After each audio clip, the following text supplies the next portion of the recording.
उत्तराखंड विकास को लेकर कृषि मंत्री का बड़ा बयान। कहा, सरकार की योजनाओं के जरिए तेजी से हो रहा है विकास। राज्य की जीडीपी में 2 सालों में 1.3 गुना आया उछाल।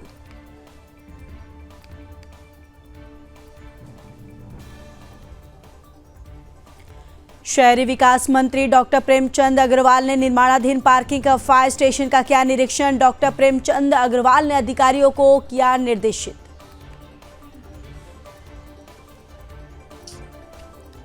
उत्तराखंड में लगातार बढ़ रहे अवैध मस्जिदों के मामले। हिंदू रक्षा दल ने अवैध मस्जिदों की जांच की मांग।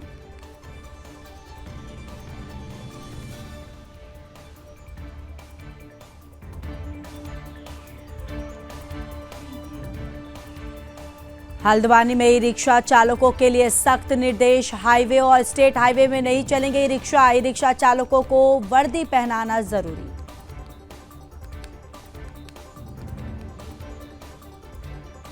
हल्द्वानी में परिवहन विभाग ताबड़तोड़ छापेमारी जारी। लोगों ने परिवहन विभाग की कार्रवाई पर लगाए दबंगई के आरोप।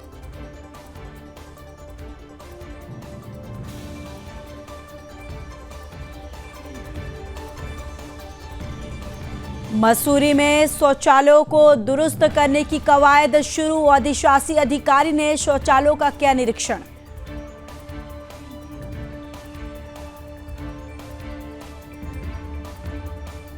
पंतनगर में गोविंद वल्लभ पंत कृषि कॉलेज में 36वां दीक्षांत समारोह का आयोजन। दीक्षांत समारोह में सीडीएस, राज्यपाल, केंद्रीय मंत्री मौजूद रहे।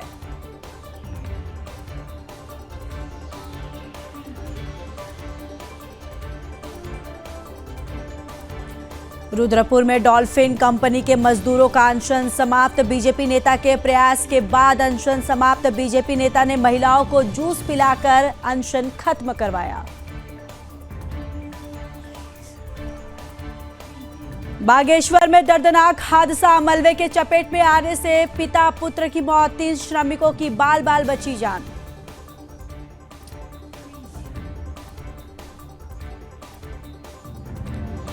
ग्राम पंचायतों का कार्यकाल समाप्त। लगा प्रशासन काल। जिलाधिकारी बागेश्वर आशीष भटकाई ने नियुक्त किए प्रशासक। बागेश्वर के 3 विकासखंडों के लिए प्रशासक नियुक्त।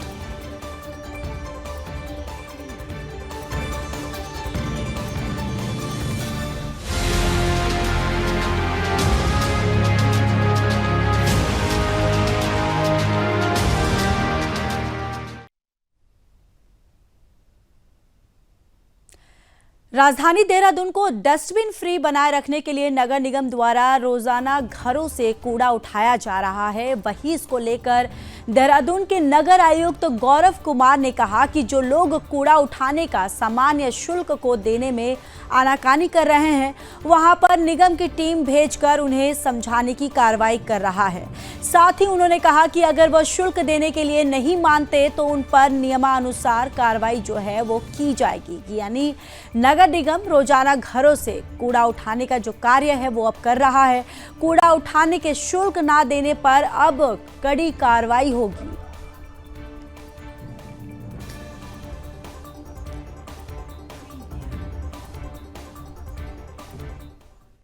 कि हमारे 47 वार्ड्स में वाटर ग्रेस कंपनी के द्वारा डोर टू डोर कलेक्शन किया जा रहा था। इसमें यूजर चार्ज के लिए कोई व्यवस्था नहीं थी, जिसमें तत्कालीन प्रशासक महोदया के निर्देशों के क्रम में महिला समूहों को वार्ड आवंटित किए गए थे। अभी तक 38 वार्ड आवंटित किए जा चुके हैं।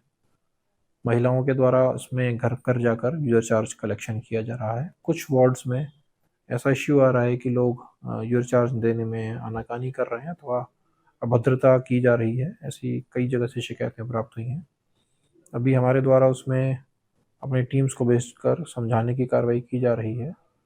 यदि ये स्थिति जारी रहेगी तो ऐसे हाउस होल्ड्स पर नियमानुसार कार्रवाई भी की जाएगी।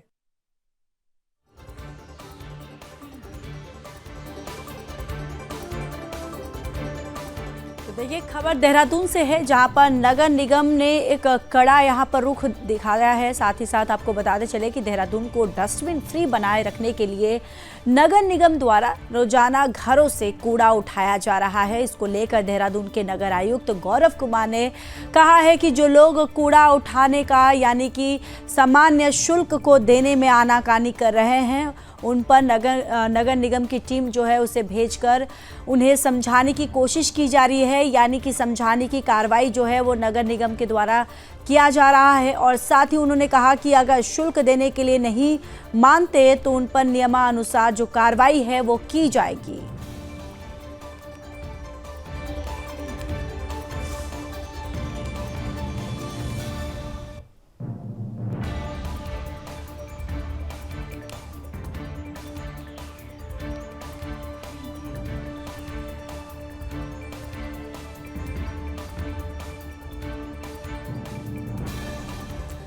आज समाज कल्याण विभाग और स्वास्थ्य विभाग के सहयोग से 1 दिवसीय दिव्यांग शिविर का आयोजन प्रताप इंटर कॉलेज मैदान में किया गया। आयोजन को लेकर जिला समाज कल्याण अधिकारी किशन सिंह चौहान ने बताया कि जनपद में ये 5वां कैंप है। इसी पहले मजाक, घनसाली, कीर्तिनगर में काफी संख्या में लोगों ने इसमें प्रतिभाग किया। उन्होंने कहा कि हमारे द्वारा व्हीलचेयर स्टिक भी बांटे गए हैं। तो टिहरी में समाज कल्याण विभाग ने दिव्यांग शिविर का आयोजन किया, जहां 1 दिवसीय दिव्यांग शिविर का आयोजन किया गया। प्रताप इंटर कॉलेज मैदान में यह आयोजन किया गया है।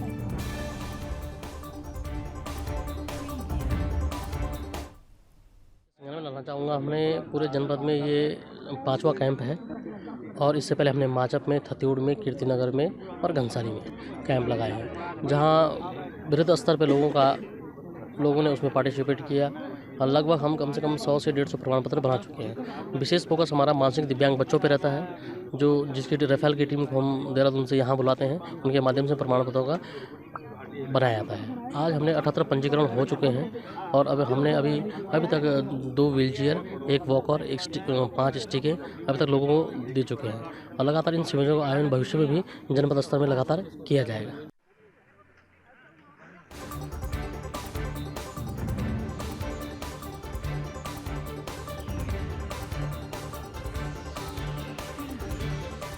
दिवसीय दिव्यांग शिविर का आयोजन किया गया, जहां पर आपको बताते चले कि समाज कल्याण विभाग और स्वास्थ्य विभाग के सहयोग से 1 दिवसीय दिव्यांग शिविर का आयोजन प्रताप इंटर कॉलेज मैदान में किया गया। आयोजन को लेकर जिला समाज कल्याण अधिकारी किशन सिंह चौहान ने बताया कि जनपद में ये 5वां कैंप है और इससे पहले माजफ और घनसाली, कीर्तिनगर में काफ़ी संख्या में लोगों ने प्रतिभाग किया। उन्होंने कहा कि हमारे द्वारा व्हीलचेयर स्टिक भी इस शिविर में बांटे गए हैं।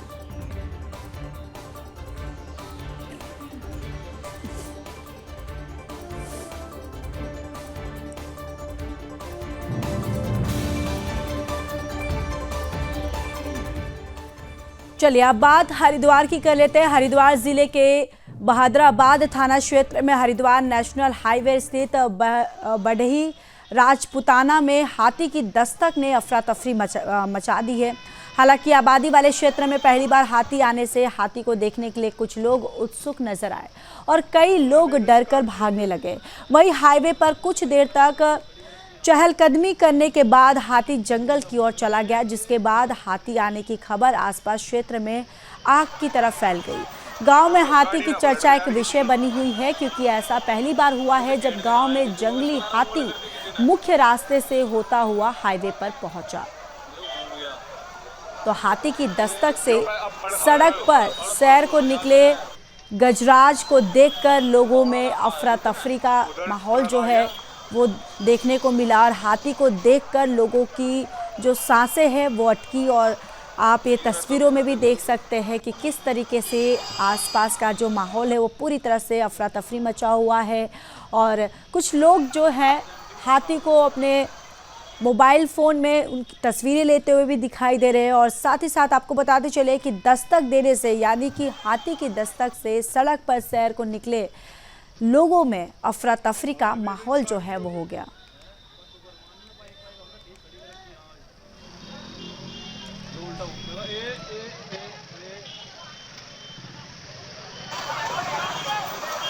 गाड़ी ना पलट दे यार किसी की। अभी तो छेड़ देना आया किसी को, अगर चला रहा उंगल कर दी किसी ने, घूम गया यो अब फड़ खावेगा यो। बड़ा बड़ा बड़ा बजा देगा यार, बड़ा कर खा किसी ने उधर बागेश्वर के गरुड़ तहसील के जखेड़ा गांव में एक दर्दनाक हादसा हो गया। यहां पर खुदाई के दौरान दीवार गिरने से पिता और पुत्र की मौत हो गई, जबकि 3 अन्य काम कर रहे श्रमिक मलबे के चपेट में आने से बाल बाल बच गए। राजस्व पुलिस जखेड़ा ने शवों का पोस्टमार्टम कर शवों को परिजनों को सौंप दिया। मामले की जांच तहसीलदार यानी कि गरुड़ निशा रानी के द्वारा की जा रही है।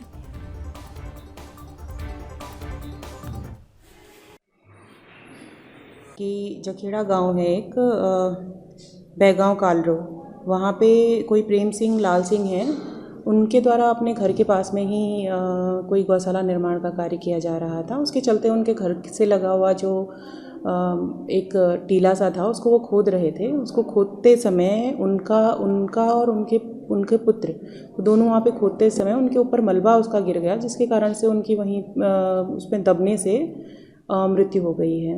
उसमें उनके अतिरिक्त वहाँ पे घटनास्थल पे 3 अन्य व्यक्ति थे, जिसमें से गोपाल प्रसाद और विनोद कुमार और पान सिंह, ये 3 अन्य व्यक्ति थे जिनके द्वारा जानकारी दी गई है कि ये वहाँ पे जो टीला था उसको खोद रहे थे और उसको खोदते समय ही उसका मलबा अचानक से इनके ऊपर गिरा। और जब इनको जिला अस्पताल बागेश्वर लेकर के गए तो वहाँ पे ये जो 2 व्यक्ति हैं, दर्शन सिंह प्रेम सिंह और प्रेम सिंह लाल सिंह, इन दोनों की ये पिता पुत्र की मृत्यु हो गई।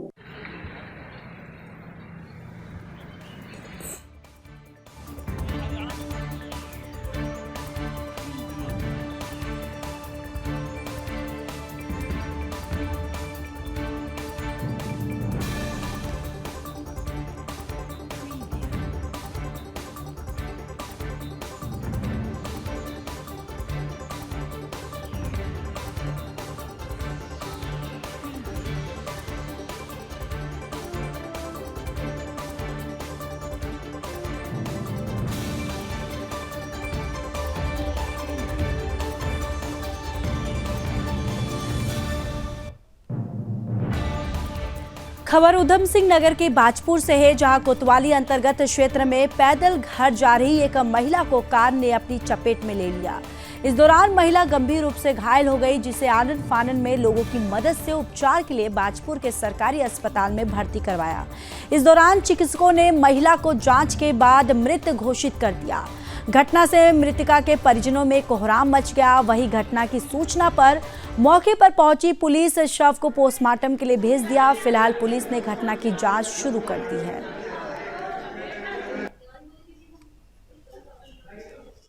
अभी हमें सूचना मिली है कि एक महिला है, उसकी दुर्घटना हुई है जिसमें उसकी मृत्यु हो गई है।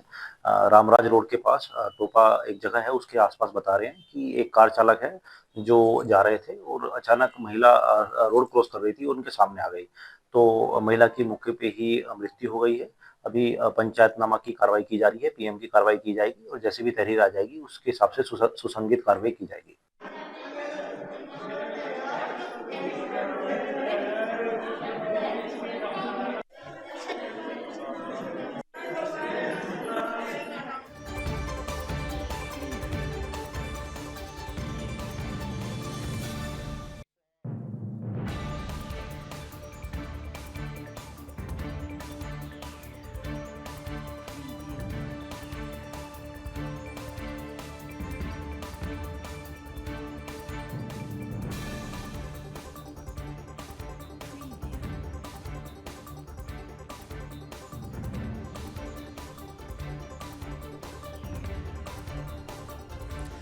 उत्तराखंड में केंद्र और राज्य सरकार की योजनाओं के जरिए हो रहे विकास को लेकर कृषि मंत्री गणेश जोशी का बयान सामने आया है। कृषि मंत्री गणेश जोशी ने कहा कि उत्तराखंड में केंद्र और राज्य सरकार की योजनाओं के जरिए तेजी से विकास हो रहा है, जिसकी वजह से राज्य की जीडीपी में पिछले 2 सालों में 1.3 गुना उछाल आया। साल 2017 से अब तक प्रदेश में डबल इंजन की सरकार में राज्य का सकल घरेलू उत्पाद तेजी से बढ़ा है और प्रदेश में कृषि इंफ्रास्ट्रक्चर और उत्पादन क्षमता बेहतर हुई है। उन्होंने कहा कि राज्य सरकार ने उत्तराखंड उत्तराखंड की जीडीपी के अगले 5 सालों में दोगुना करने का लक्ष्य जो है वो रखा है, जिससे कृषि के क्षेत्र में विशेष तौर पर ध्यान दिया जा रहा है। राज्य के कृषि मंत्री गणेश जोशी का कहना है कि प्रदेश में मौजूदा समय में कृषि भूमि कम हुई है। इसके बावजूद राज्य सरकार किसानी और बागवानी के क्षेत्र में नई तकनीक पर काम कर रही है, जिससे फसलों की पैदावार बढ़ रही है। कृषि मंत्री ने कहा कि उन्हें उम्मीद है कि कृषि के क्षेत्र में जो काम राज्य सरकार कर रही है वो प्रदेश की जीडीपी बढ़ाने में अपना महत्वपूर्ण योगदान देंगे।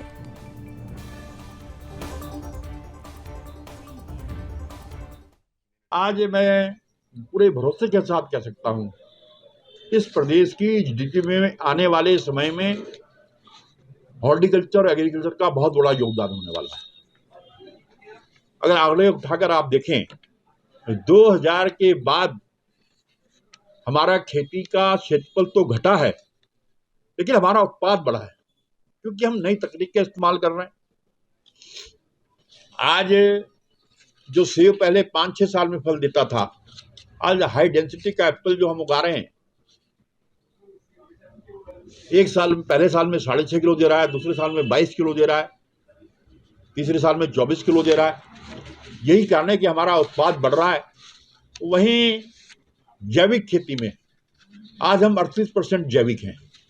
हमारी सरकार का संकल्प है कि 2025 में जब राज्य 25 साल का होगा, इसे हम 50% तक लेकर जाएंगे।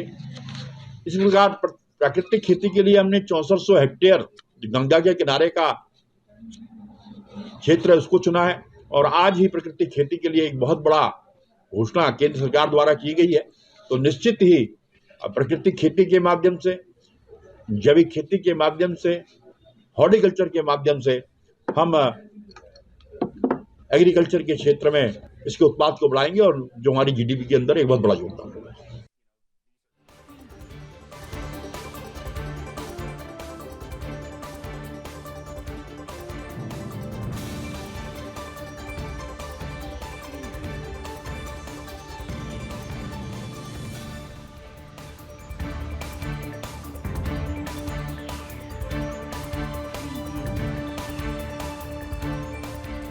आवास और शहरी विकास मंत्री डॉक्टर प्रेमचंद अग्रवाल ने ब्राह्मणवाला में निर्माणाधीन आड़त बाजार का निरीक्षण किया।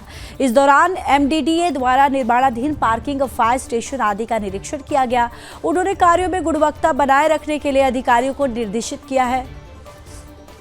निरीक्षण के दौरान मंत्री अग्रवाल ने कहा कि लगभग 126 करोड़ रुपए की योजना से करीब 10 हेक्टेयर भूमि पर आड़त बाजार शिफ्ट किया जा रहा है। आपको ये भी बताते चले कि 5 मंजिला पार्किंग निर्माणाधीन है, जिसमें 570 वाहनों को पार्किंग किया जा रहा है। इसके अलावा उन्होंने कहा कि आड़त बाजार में एक मंदिर, धर्मकांटा और एलटी पैनल रूम, ठोस अपशिष्ट निस्तारण के लिए गार्बेज कलेक्शन का भी प्रावधान किया गया। 2025 के मई महीने तक ये कार्य जो है वो पूरा किया जाना है। आपको ये भी बताते चले कि उनकी ओर से विभाग को गुणवत्ता के साथ तय समय के भीतर कार्य करने के निर्देश दिए गए हैं।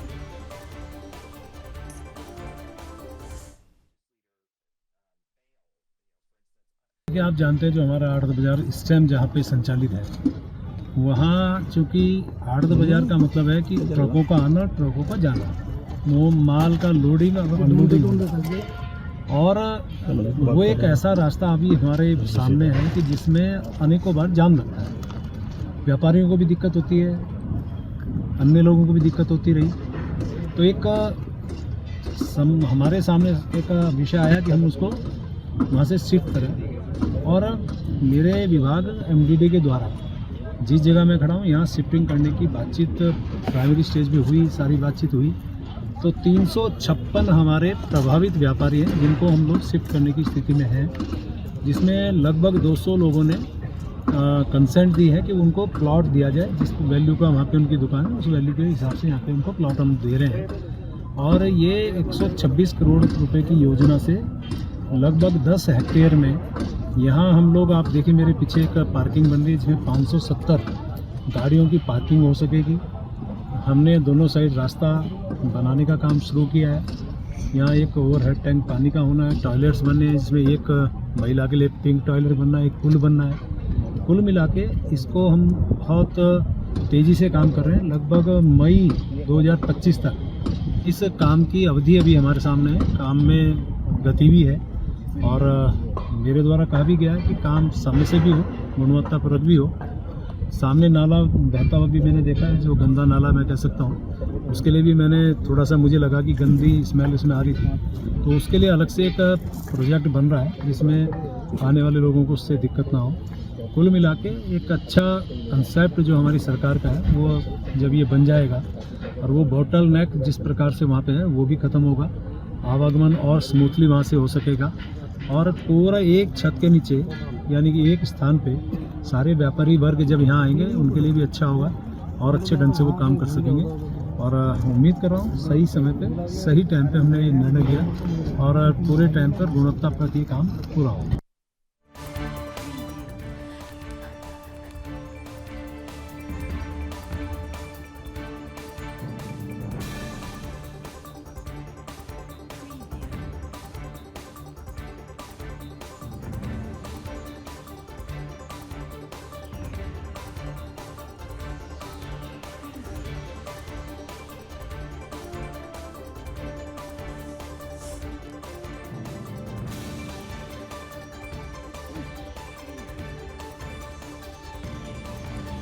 देवभूमि उत्तराखंड में लगातार अवैध मस्जिदों के मामले सामने आ रहे हैं। पिछले दिनों उत्तरकाशी, चमोली, पिथौरागढ़ में हुए प्रदर्शन के बाद अब हिंदू रक्षा दल ने कोर्ट में एक याचिका लगाई, जिसमें उन्होंने प्रदेश में एक और खासकर देहरादून की कुछ मस्जिदों का जिक्र करते हुए जांच करवाने की मांग की है।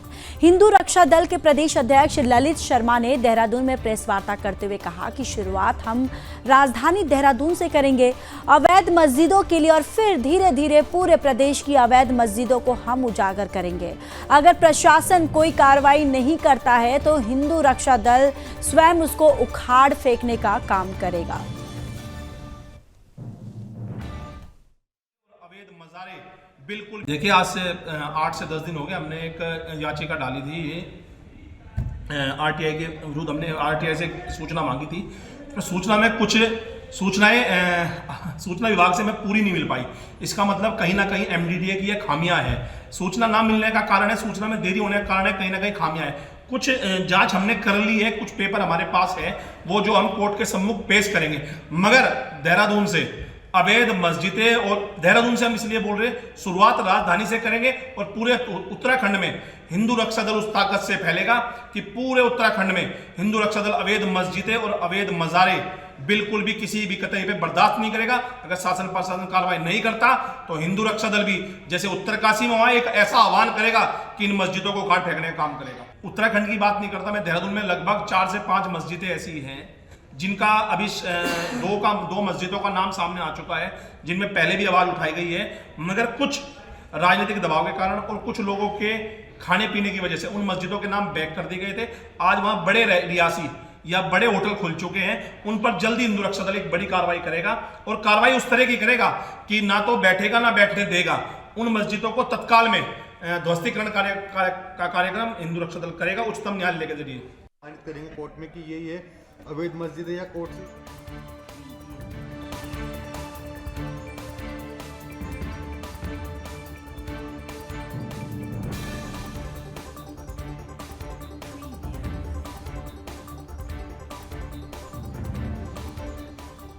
हल्द्वानी में प्रशासन और पुलिस ने शहर में संचालित ई रिक्शा यूनियन के पदाधिकारी से वार्ता करते हुए उनको सख्त लहजे में चेतावनी दी और 1 दिसंबर से कोई भी ई रिक्शा स्टेट हाईवे और नेशनल हाईवे में नहीं चलाएगा।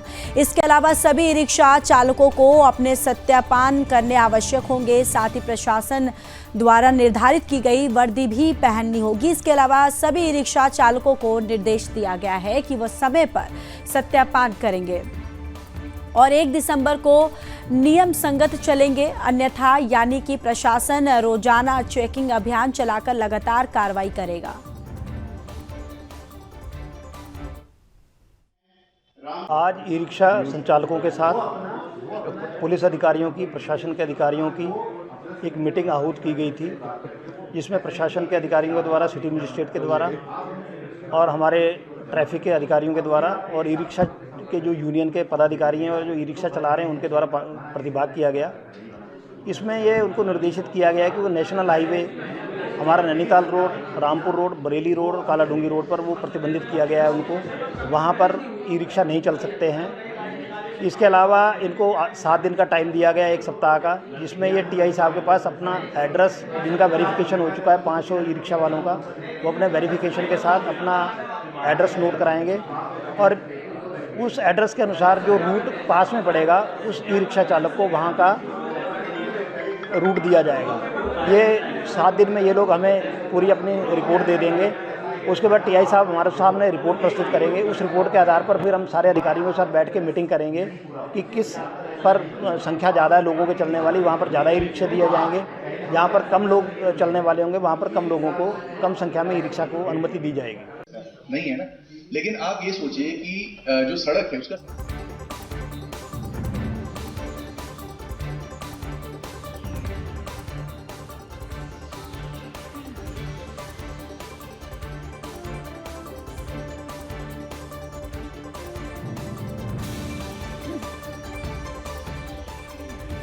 चलिए अब हल्द्वानी की बात करते हैं। हल्द्वानी में परिवहन विभाग ने 19 टीमें बनाकर शहर में ताबड़तोड़ छापेमारी की है। इस दौरान दर्जनों गाड़ियों को आरटीओ कार्यालय लाकर उनके खिलाफ कार्रवाई की गई है, लेकिन परिवहन विभाग की ये कार्रवाई लोगों के लिए मुसीबत बन गई है।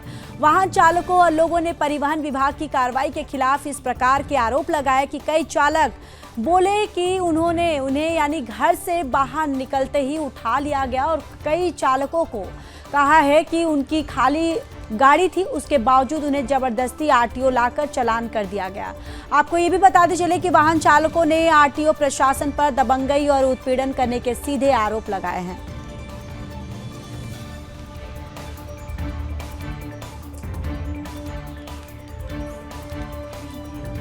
तो देखिए खबर हल्द्वानी से है, जहां पर परिवहन विभाग की तरफ से यहां कार्रवाई की जा रही है और आपको बताते चले कि जिसको लेकर जो वाहन चालक है उन्होंने परिवहन विभाग की कार्रवाई पर आरोप लगाया है। उनके खिलाफ कई प्रकार के आरोप लगाए गए हैं। कई चालक तो बोल रहे हैं कि उन्हें घर से बाहर निकलते ही उनको उठा लिया जाता है और कई चालकों ने कहा कि उनकी खाली गाड़ी थी, उसके बावजूद भी उन्हें जबरदस्ती आरटीओ लाकर चालान कर दिया गया।